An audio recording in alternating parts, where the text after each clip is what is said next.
BNP এবং অন্যান্য দল সারা দেশের দল মত নির্বিশেষে 17টি বছর স্বৈরাচারী শেখ হাসিনার বিরুদ্ধে আন্দোলন করেছিল।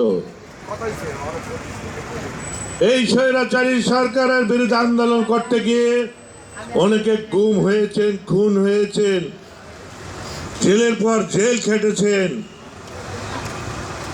তাই ভাইরা আমার, আমরাও জেল খেটেছি, জেলের পর জেল খেটেছি। এখানে যারা উপস্থিত আছে সবাই জেল খেটেছে।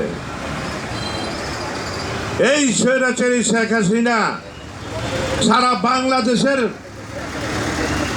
শুধু রাজনীতিবিদই নয়, এমন কোনো মানুষ নাই, এমন কোনো সংগঠন নাই যে শেখ হাসিনার বিরুদ্ধে কথা বললেই ক্রস ফায়ার দেওয়া হতো, গুম করা হতো,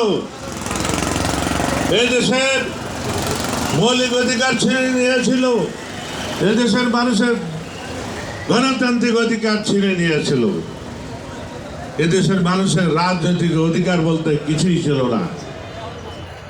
দীর্ঘ 17টি বছর এই দেশের মানুষ দল মত নির্বিশেষে যখন আন্দোলন সংগ্রাম করেছে, তখন সরকার মানসিকভাবে দুর্বল